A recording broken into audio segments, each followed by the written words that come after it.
There is this common misconception that there exist bad ideas for writing. That is frankly not true. You can grab any idea and make it into a fantastic story. The only thing that matters is the execution. You can have idea about a random guy suddenly turned into an ant and make it into a fantastic story about learning about environment. You can make a story about a guy falling from the skies and then proceeds to make a crazy story about you know, you can make a story about a robot human that is populated by a fleet of tiny humans that are operating the robot.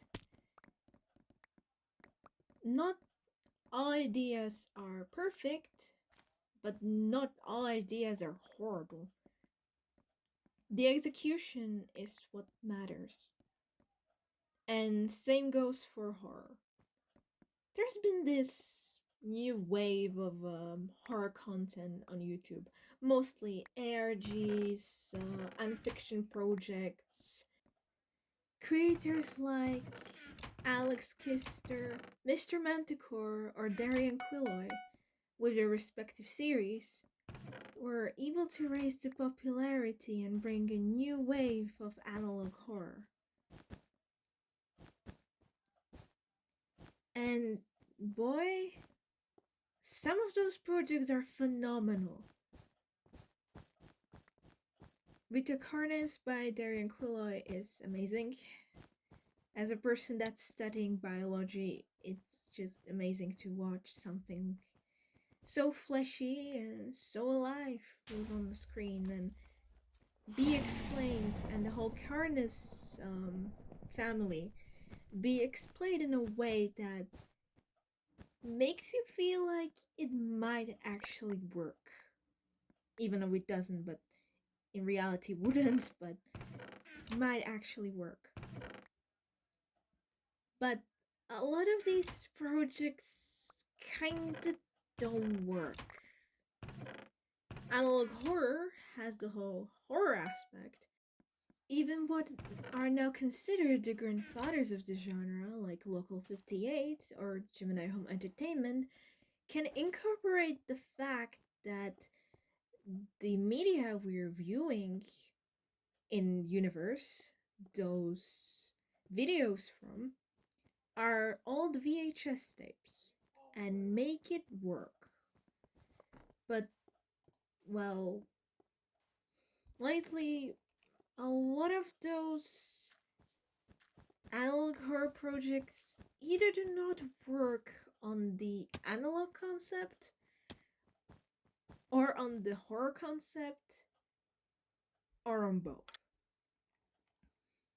For example, Urban Spook is another series that pretends to be analog horror, yet really doesn't do anything with the analog aspect of it. If we look at, for example, Mandela Catalog, that is whole fucking amazing thing.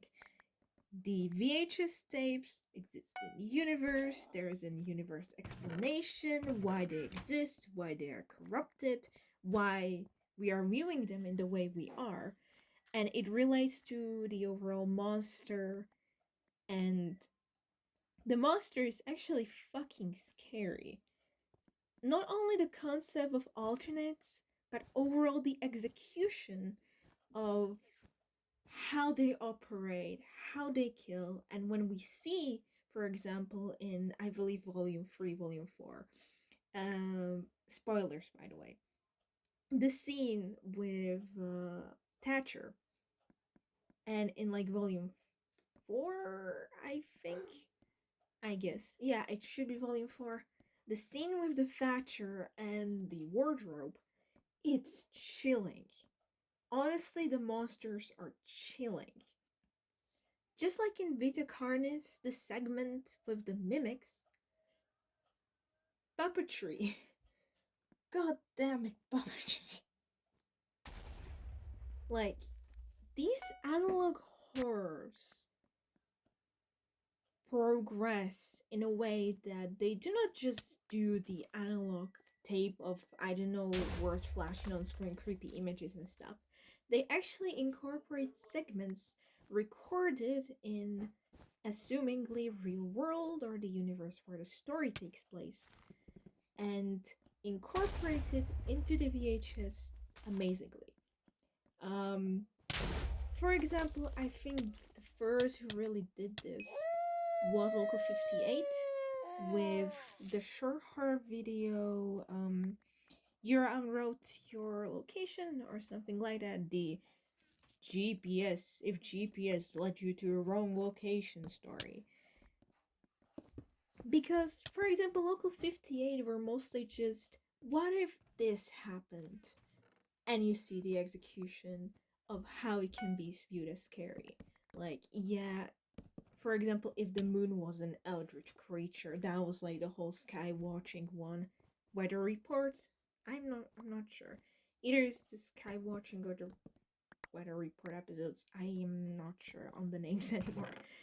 Oh boy, I should rewatch Local 58. It's such a good series. Or There Are No Faces segment. That one was also amazing. But it's more like, what makes an analog horror so great is getting a concept any way crazy it is. For example, Vintage 8 with their analog horror series Children Under the House. It's basically, the concept is that a child is sent to a therapist after going mute, and what we see are the old tapes which the therapist recorded of the sessions with the child. Since the child is mute, for later explained reasons, all we see are the drawings the child draws to explain what happened or what is happening. And, well, it's amazing. I really enjoyed a lot of it, even like the lows of it, the highs of it. It was great. And frankly, with the really random concept it's shown, it was really good. Horror doesn't exist in these scary scenarios and ghosts and monsters and stuff. Horror can come from anything and everything. Even the ordinary stuff, even the unordinary stuff. But what horror should mostly do is relate to something we are familiar with and twist it in a way that makes us freak out. And you may say, T, why are you spouting this bullshit? You have never written or made like a horror series. Yes, I have never made a horror series, but I've written my fair share of horror short stories and stories with horror elements. For example, one of the horror stories I've personally written, which I guess you can find on the internet if you search real hard, but the concept of it was based on a child experience I had. Basically, 3 children go on a trip to a nearby forest to go to like a forest path their friend knows very well because the friend lives there. And the main character does not live there, does not know this area, and as they are going through the forest, the main character, by their own mistake, gets separated from the rest of the group. And that is totally common and totally normal and frankly happens. But when the child tries to go back to their friends, they're unable to find them. They walk through the forest for a while in either direction after basically confusing themselves of where to go. And then the sun starts going down. The night is approaching really quick and they don't know where to go. They are scared, alone, and lost. But that's not where the horror comes from. Yes, it's unsettling, but that part only settles up the mood for what is going to happen next. As you're going through the forest, you have the mandatory descriptions of the areas and stuff like that, of a bird suddenly flying over and the character getting spooked, but there is no real sense of danger. After a while, the main character hears someone shout their name. It's their friends. They're two friends that came for them. They reunite, frankly happy, but pretending not so much to not show how much their facade has fell in the middle of the forest. And they start going back to the town, to that small village where they originally started their journey from, to go back to their family. As they're walking, the main character is talking with the characters, and you get a little more sense of what their relationship was and that it wasn't all that good.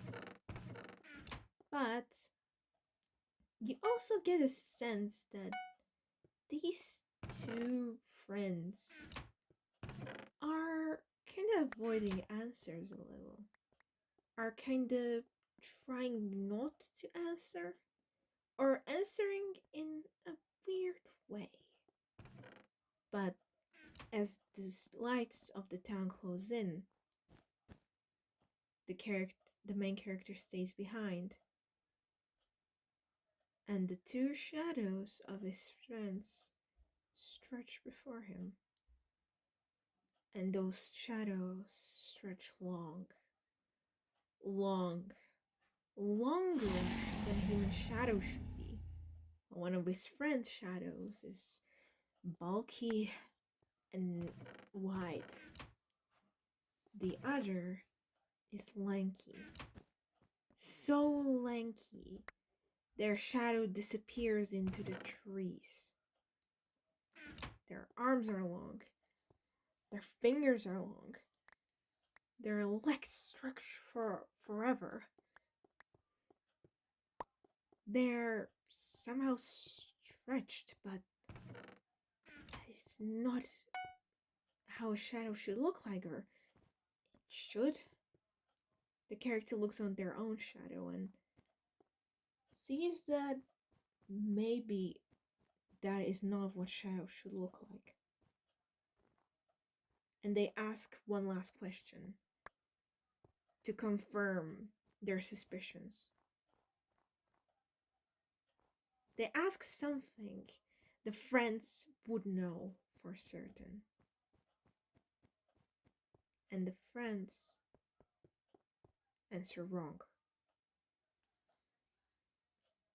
From that moment, the tension quickly rises because you know those are not the friends.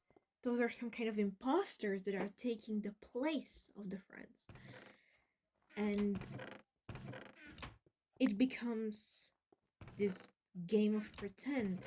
While the main character still pretends they are totally okay, they know they are not. Whoever those things are, they're not his friends. He ends up tricking the creatures and getting into the house, and since this is following a mythology logic, they cannot enter unless they are invited in. The house is empty. Everyone is asleep. There is not a soul around.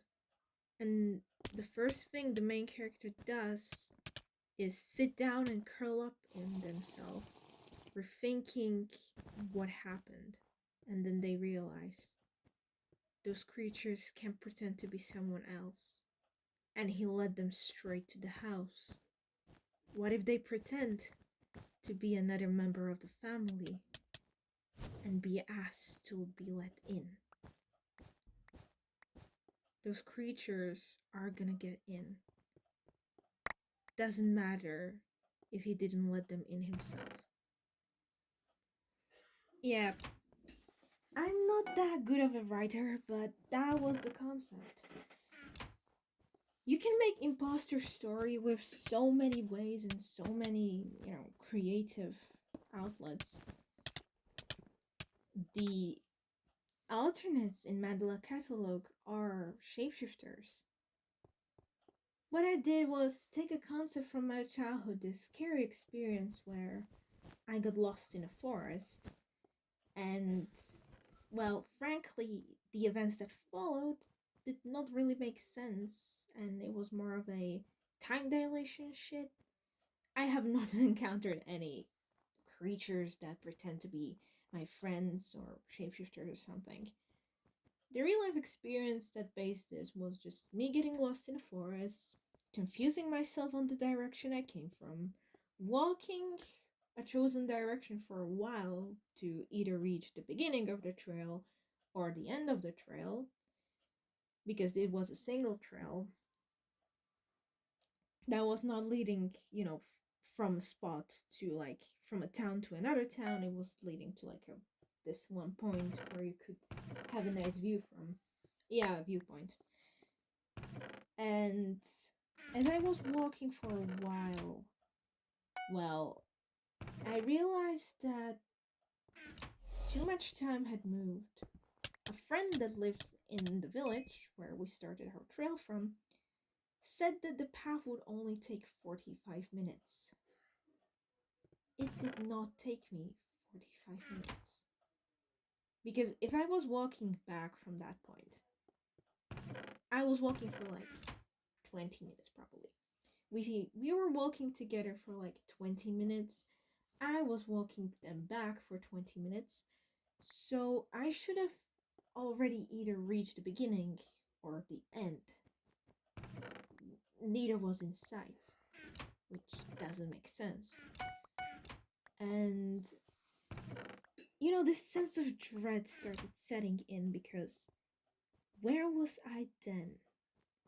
If I wasn't on the beginning and I wasn't on the end, where was I? Then I went my do random shit and it works move, and I started making my way through like the downhill, like through the greenery, not by the path, just straight down the hill to get back. And I sometimes got back somehow. Well, I got back on the right side of the hill, which was lucky as fuck because there was a different town on the other side of the hill where I could have went down on.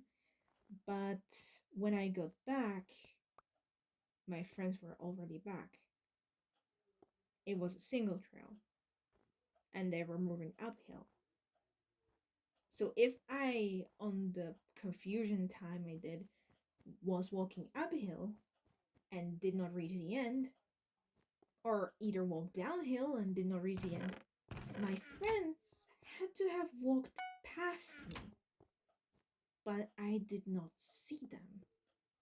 So where were they? And how did I miss them? I never got an answer to this, and it forever stays a mystery to me of how the fuck did I miss them on that trail? How the fuck did they miss me on that trail?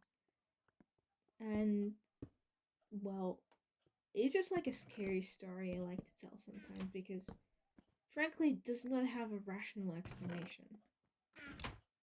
There was no fork in the road, there was no alternate route. Both of us, both of the groups of us, which means me, a lonely person, and my two friends were the same path, had to have like met each other halfway, but we didn't. And I something familiar, something that says in dread, and the same dread, the same feeling I relived through when I was writing the story.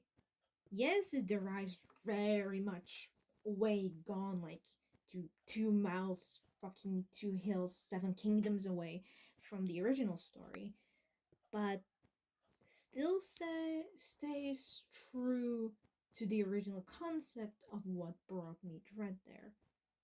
That I was not aware where I was, and that what I met there were not my friends. I met some birds. They were neat. But, you can grab horror from anything. You can grab horror for your childhood experiences. Those are endless wells of horror. And if you really want to make a horror series, the concept you are trying to find this creative new way to tell a story doesn't have to be all that creative. It just has to have an execution that is something only you would be able to create. This forest experience of mine is something only I would be able to tell because it happened to me, and I don't think not many others. And not in the exact same hill I went to, or the exact same time or town I went to. It's something only I could tell. And I'm really happy that I did. And, well, yeah. Horror is an interesting concept. It doesn't have to be, The Last of Us with body horror. It doesn't have to be Resident Evil with zombies or monsters or survival horror. It can be the little things. It can be just something a little off, and then a little more off, and then a little more off. I think the best horror doesn't come from jump scares. Jump scares don't scare me. I watched a lot of movies and Five Nights at Freddy's gameplays to be pretty desensitized to horror from jump scares. What really scares me is the dread, the tension, which, for example, is what drives Mandela Catalog, because it's just all dread.